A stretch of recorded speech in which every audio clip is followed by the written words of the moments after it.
and welcome to The Knowing Show. I am your host, Christene Marie.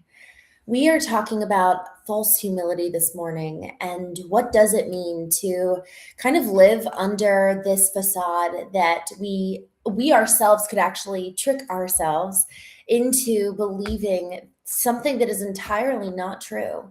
And so we might be actually pretending or leaning in a direction that holds power over us that we are not even aware of its grip.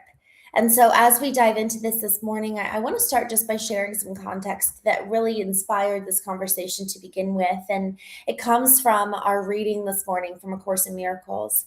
We started reading A Course in Miracles on January 1st at the beginning of this year.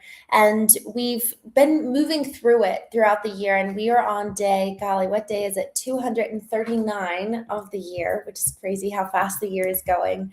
And so we are going to just read through this lesson because it's going to serve as the context for today's conversation. But before I move forward, I just want to define what false humility is, because starting with terms and definitions allows for us to be on the same page. So we'll define false humility, read through today's lesson, and then unpack it together. False humility is self-centered and serving personal ends, whereas true humility is geared towards the good of others. False complimenting, humble bragging, selective listening, self-depreciating, and hijacking are just a few examples of how false humility may appear. False humility, also known as pseudo-humility, refers to a display of humility that is insincere and strategically employed to serve ulterior motives. I like seeing some other examples of this, but this is my favorite. A display of humility that is insincere and strategically employed to serve ulterior motives. This is the Knowing Show, and it's all about knowing who we are, who we were created to be, and then being able to move from there, being able to kind of operate from this nucleus of a strong, known, whole self that is free and able to walk in creativity and ultimately fulfill on our greatest potential. And then you move out from there. After knowing ourselves, then knowing the world and knowing God and knowing what does it mean? People ask, what's the purpose of life? Really being able to understand why am I here and why was I created and how does my life serve a part in the greater whole and in the greater good. And so being able to know ourselves is, I guess you could say, kind of on par with understanding our motives, understanding why we're doing what we're doing. And actually what kind of got me into this whole interest in emotional intelligence was a personality test called the Enneagram. And the Enneagram really helps you understand who you are and your core personality based on your motivations. What are our core drivers? What are our core motivators that move us into action? And what I started using this for, along with a friend of mine, was using the Enneagram in building out our business avatars. So our ideal customer service, our ideal customer base, what are their motivations? What are their fears? What do they love? What are they afraid of? What will move them to take action? Is it the health of their family? Is it providing? Is it they're motivated by peace and they just want kind of a comfortable, easy life? Are they motivated by ego? Do they want to look good and show up well for everybody around them? And really understanding the core motivators for ourselves is perhaps one of the most important things, because what we have to do in order to get to the answer of that, we actually have to whittle through and kind of chip away at all that is false in order to get there. When we talk about knowing ourselves, when we talk about coming to understand who we were created to be, I love the example of, looking at Michelangelo. When he was asked, how did you create David? He said, well, I removed who David was not. So there's this whole part of our journey of knowing that is actually the removal and the stripping away of all that is false. Same goes for false humility. Understanding what are my core motivations will force us to strip away all that is false in order to get to that which is true. And for us to truly know, it is predicated on the truth, on knowing the truth. knowing the truth about ourselves, knowing the truth about God, about others, about the world. And so with that kind of understanding around humility, let's go ahead and dive into today's lesson. Lesson 239, the glory of my Father is my own. Let not the truth about ourselves today be hidden by a false humility. Let us instead be thankful for the gifts our Father gave us. Can we see it in those whom he shares his glory, any trace of sin and guilt? And can it be that we are not among them when he loves his Son forever and with perfect constancy, knowing he is as he created him?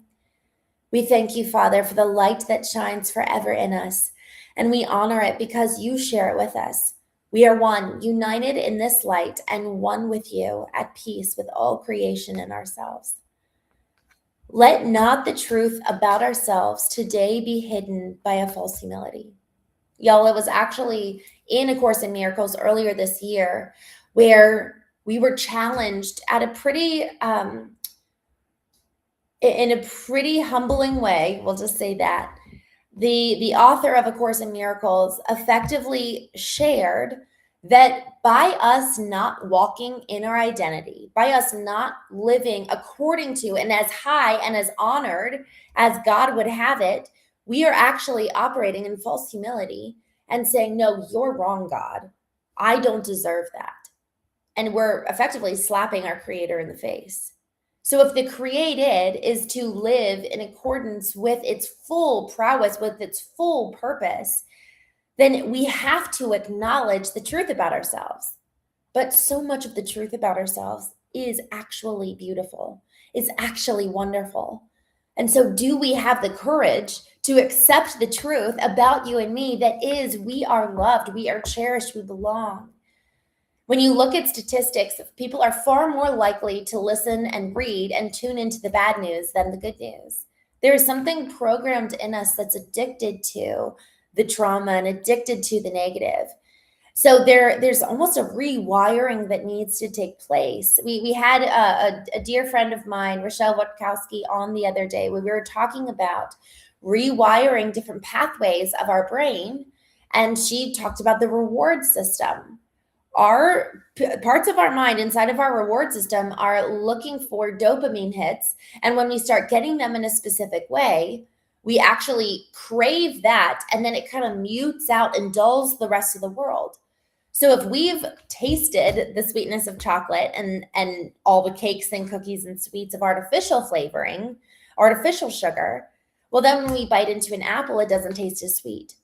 So if we have become so numb to the just kind of almost like the basic ordinary beauty of what constitutes you and me and what constitutes our identity, and we're constantly chasing the dopamine hits of what we do, well, then who we are in terms of our internal being start to become lesser. They start to become quieter.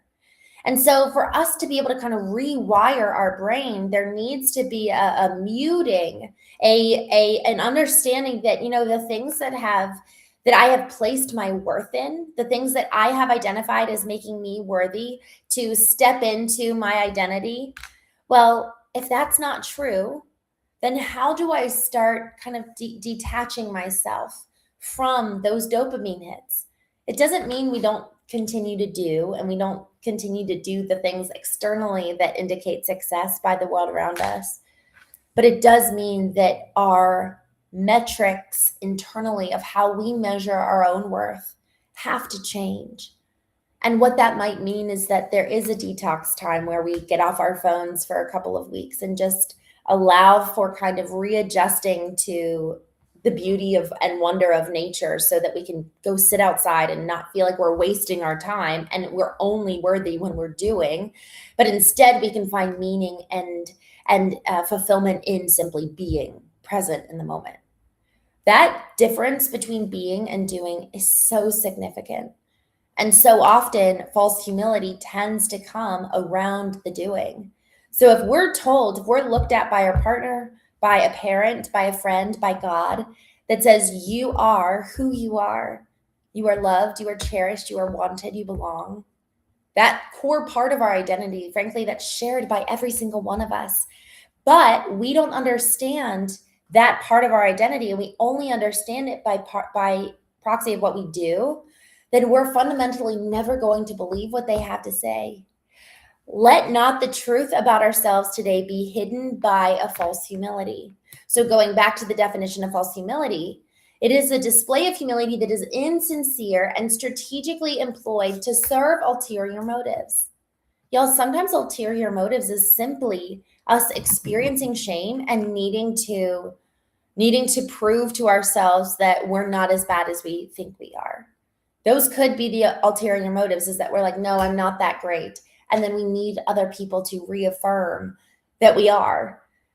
And so when it comes to these ulterior motives, if we're going to, let's say we do an audit and we're going to just assess what are potential ulterior motives that would lead to false humility being exemplified in my life, it could very well be at the root is shame, and that we actually don't believe that we're really worthy of being loved.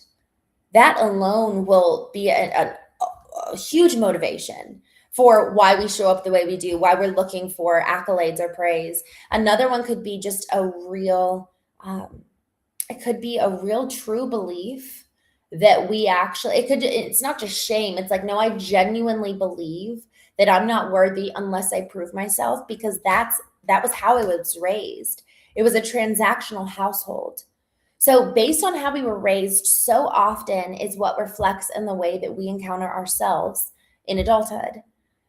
Who we are in adulthood is not something that was just kind of spontaneous combustion. It came on the heels of so much experience in the past that was molding and shaping us. It's like when we talk about Michelangelo saying, well, I chipped away and stripped away who David was not. Well, all of those extra layers that came on David were ultimately coming through our nurture and through experiences in the past that we might have yet to process. But in the processing of each one of them, that's when we come to better understand, wow, those are my motivations. I had no idea that was driving me. Just jumping here in the chat on YouTube. Brian C., good morning. Oh, I'm glad to see you, my friend. Have a wonderful day at work. Kevin, good morning. -1, good morning. Dean, hello from New Zealand. Oh, hello. I would love to go visit your beautiful country. Thomas, good morning. Goose Hunter, good morning. I'm so glad to see you, my friend. Austin Ford, good morning. Oh, I love this. Brian says, every block of stone has a statue inside it, and it is the task of the sculptor to discover it. So beautiful. SCA, good morning. Thomas, hello.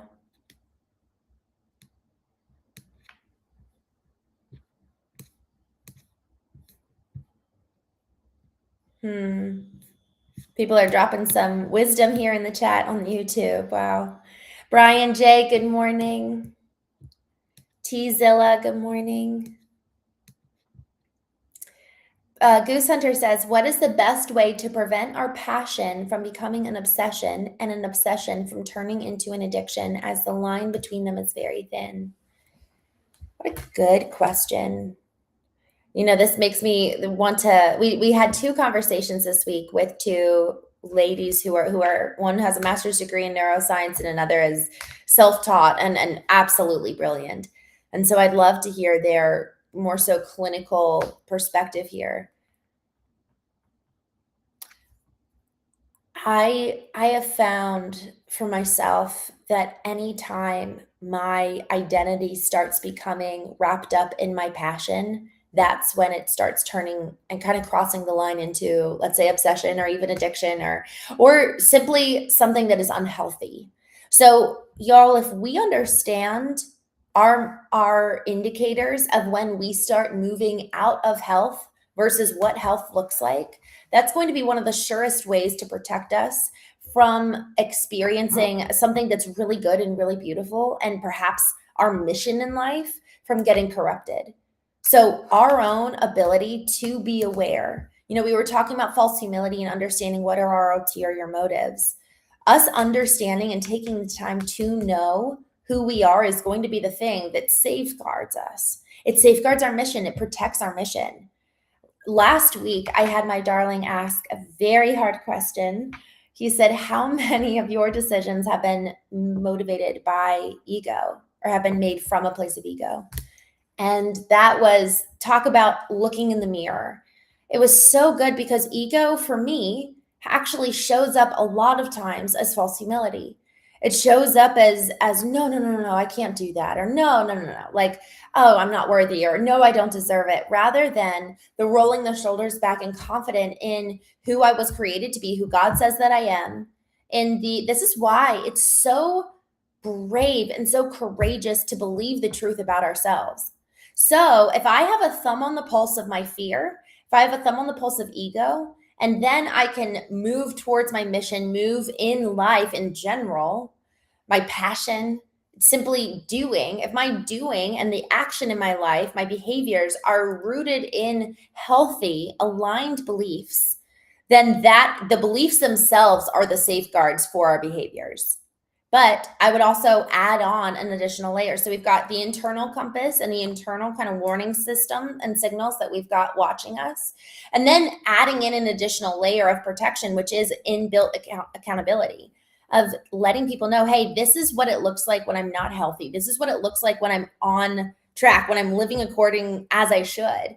So my close friends and family know what my habits are. And they can hold me accountable. When I stop doing my habits, that's usually a sign that I'm going to be slipping in other areas of my life very soon. My habits, my literal physical behaviors, first thing in the morning, will really dictate and set the foundation for the rest of the day. And so if we want to build in safeguards, it's building in the internal compass to know, when am I out of alignment versus when am I on track? It's like, when am I getting off course?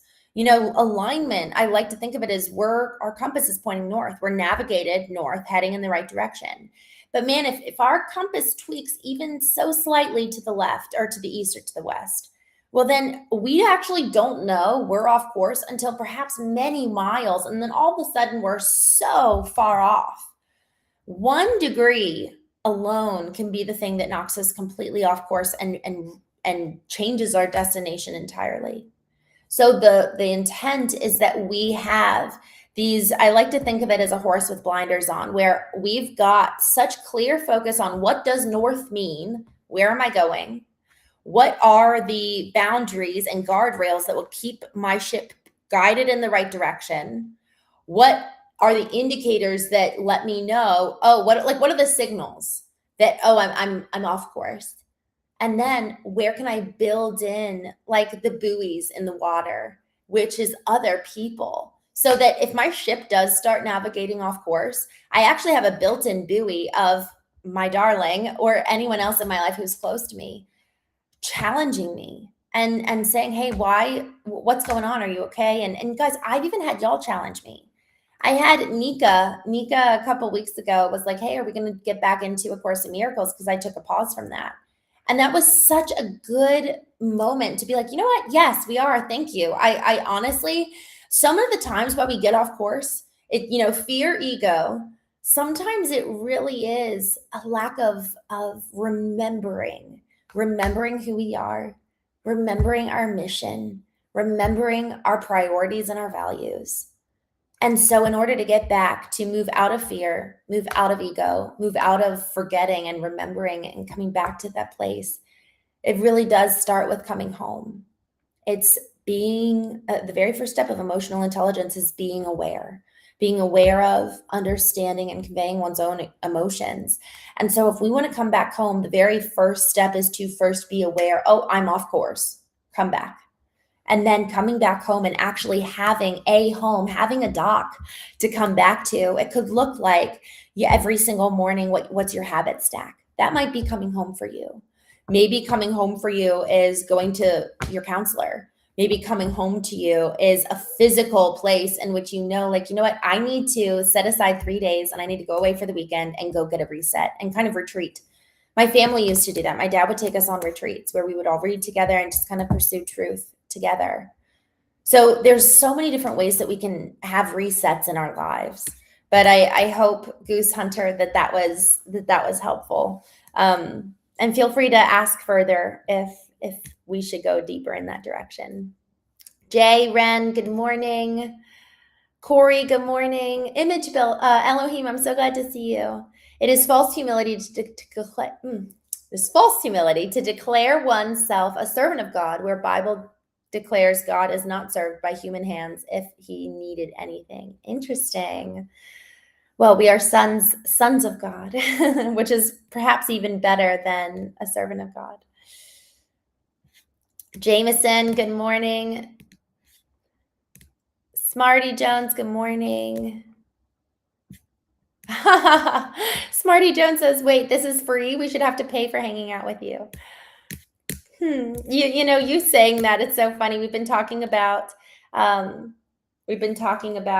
a community where there is just an area where it's a group where we do have to pay to honor each other's time and to ensure that our investment is real and we're really doing the work. You know, I've been working on this for a while, and someone asked me the other day, they were like, what would be the number one thing you'd want somebody to do before entering the community? Sorry, I'm sitting in front of like this weird window and I like have the line right there in my face. let me move.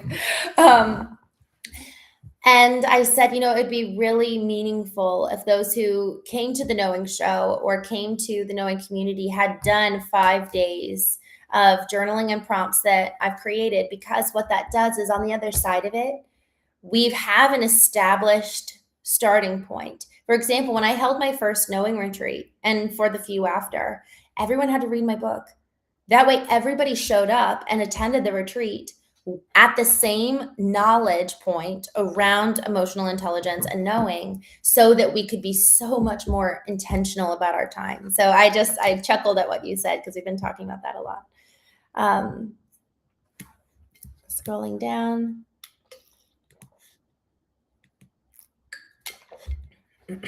Aram, good morning. Tommy, good afternoon from sunny and beautiful Sweden. Ah, oh, beautiful. Ada, good morning. Scrolling down in the chat on YouTube.